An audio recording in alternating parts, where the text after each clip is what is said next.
डोडो TV.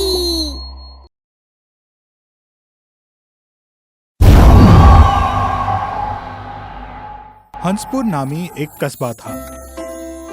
उस कस्बे में बासित नामी एक टैक्सी ड्राइवर अपने परिवार के साथ रहता था। बासित सुबह से शाम तक टैक्सी चलाकर पैसे कमाता और उसी से वो अपना घर खर्च चलाता।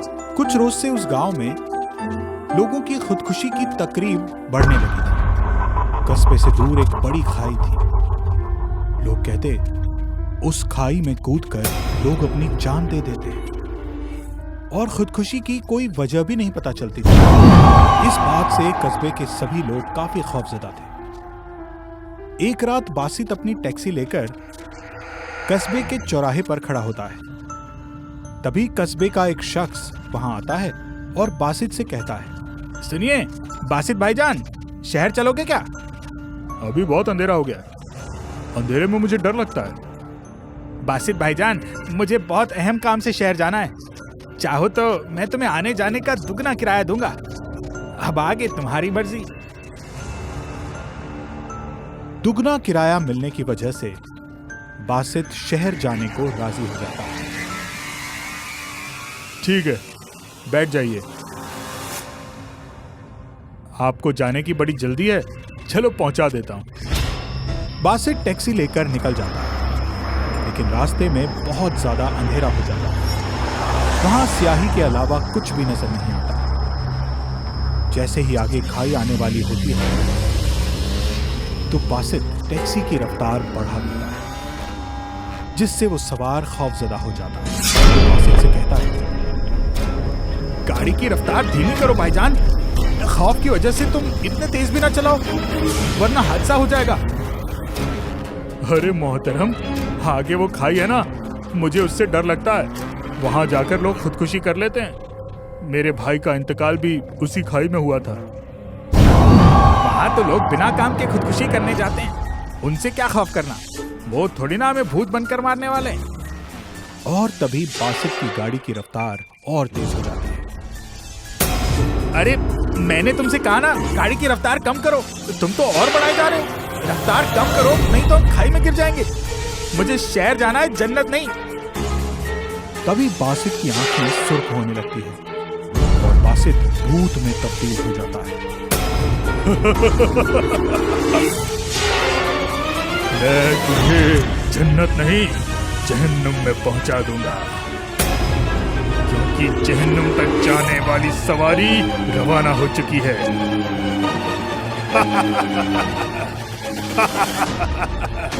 और रफ्तार से गाड़ी खाई में गिर जाती है। अगली सुबह बासित घबराया हुआ नींद से बेदार होता है। उसकी अम्मी उससे कहती है, इतना हैरत ज़दा क्यों हो? लगता है तुमने आज कोई बुरा ख्वाब देखा है। लेकिन बासित अम्मी को कोई जवाब नहीं देता और तैयार होकर बाहर चला जाता है और टैक्सी लेकर खाई के रास्ते पर चला जाता है। तभी उसे वहां लोगों की भीड़ दिखाई देती है।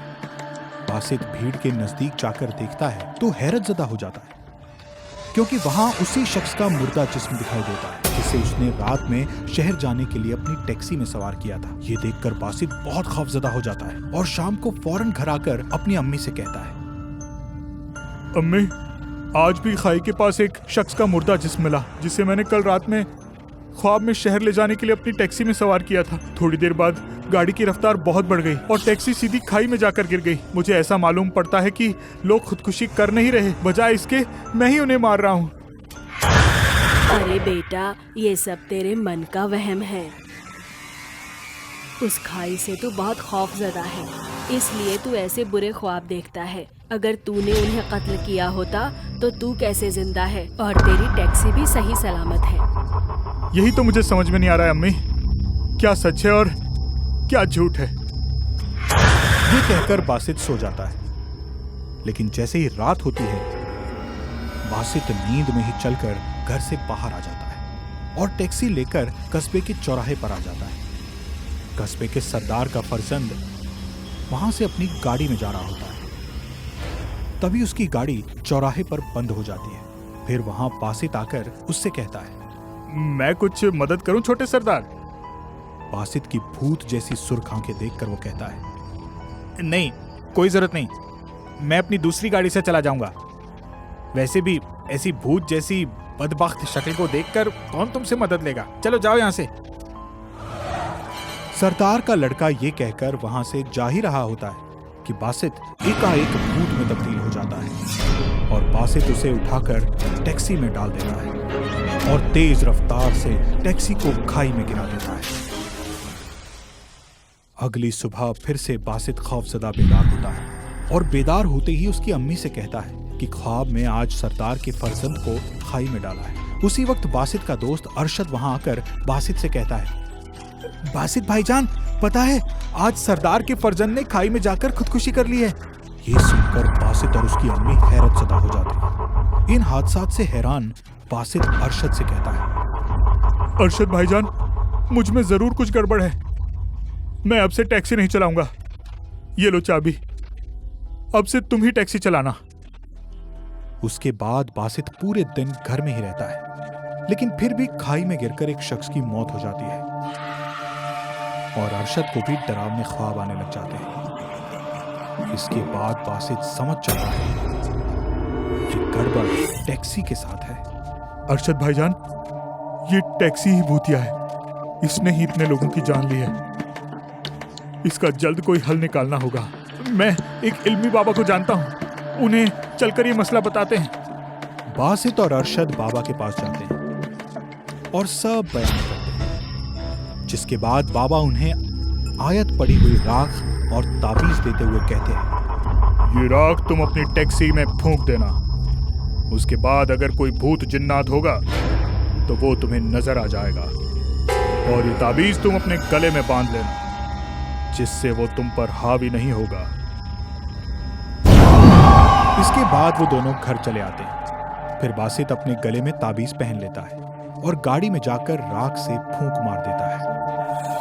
फूंक मारते ही टैक्सी में तेज रोशनी होती है और रोशनी के साथ चीखता हुआ भूत टैक्सी में आ जाता है। भूत को देखते ही बासित खौफजदा हो जाता है। डरो मत बासित, मैं तुम्हारा भाई हूं, तुम्हें कुछ नहीं करूंगा। आओ गाड़ी में बैठो। नहीं, मैं गाड़ी में नहीं बैठूंगा। मुझे मालूम है तुमने मेरे हाथों बहुत लोगों का कत्ल किया है। तुम मुझे भी मार दोगे। मैंने उन लोगों को मारा है जो मेरे कातिल थे। तुम तो मेरे भाई हो, मैं तुम्हें नहीं मारूंगा। बासित गाड़ी में बैठता है और भूत से कहता है, तुम्हारा तो एक्सीडेंट हुआ था, फिर तुम्हारे कातिल कैसे? इस कस्बे में पहले मैं टैक्सी चलाता था।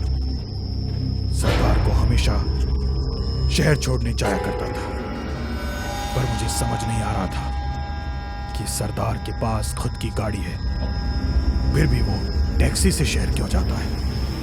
लेकिन एक रोज मुझे पता चला कि सरदार कस्बे के जंगल से जानवरों का शिकार करता है और उनके अंगों की तस्करी शहर में करता है। एक रोज मैं सरदार की शिकायत करने थाने जा रहा था, तभी सरदार ने कस्बे के गुंडे भिजवाकर मेरा कत्ल करवा दिया और मेरे मुर्दा जिस्म को खाई में फेंक दिया। मैंने सबसे इंतकाम ले लिया है, मगर अब सिर्फ सरदार बाकी है। अपने भाई की बात सुनकर बासित की आंखों से पानी आ जाता है। भाईजान, पर अब सब कुछ मुझ पर छोड़ दीजिए। आपका इंतकाम अब मैं लूंगा। नहीं, मैं अपना इंतकाम खुद लूंगा। तुम्हें अपने हाथ खून से खराब नहीं करने चाहिए। फिर अगले रोज बासित सरदार के घर जाता है और कहता है, सरदार, कल रात आपका फर्जंद मेरे ख्वाब में आया था। कह रहा था वो आपसे मुलाकात करना चाहता है, उसकी कोई आखिरी ख्वाहिश बाकी है। क्या ख्वाहिश बाकी है? कहाँ मिलना चाहता है मुझसे? चलो आज रात आप मेरे साथ टैक्सी में चलिए। एक इल्मी बाबा जी का दरबार है, वहां आपके फर्जंद की रूह है, वहां आप दोनों मुलाकात कर लीजिएगा। सरदार को बासित की बातों पर यकीन नहीं होता है और वो वहां खड़ा रहता है।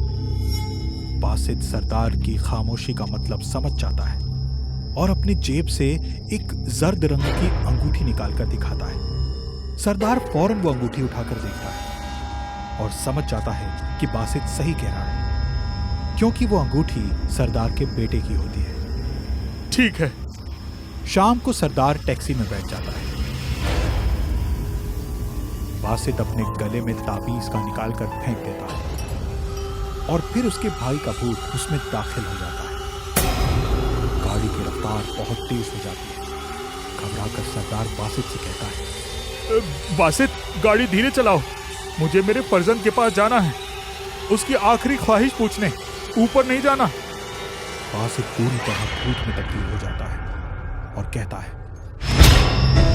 तेरे बेटे को तेरी बात याद आ रही है, इसीलिए उसकी आखिरी ख्वाहिश ये है कि तू उसके पास ऊपर पहुंच जाए। कौन हो तुम? भूत अपना चेहरा उसे दिखाता है और कहता है, मैं वही टैक्सी वाला हूं जिसे तुमने कत्ल करवा के खाई में फेंक दिया था, लेकिन आज तेरी बारी है। और टैक्सी रफ्तार से खाई में गिर जाती है। उस दिन के बाद कस्बे में कभी किसी की मौत नहीं होती और बासित भी अपनी टैक्सी चलाता है और अपनी अम्मी के साथ खुशी खुशी रहता है।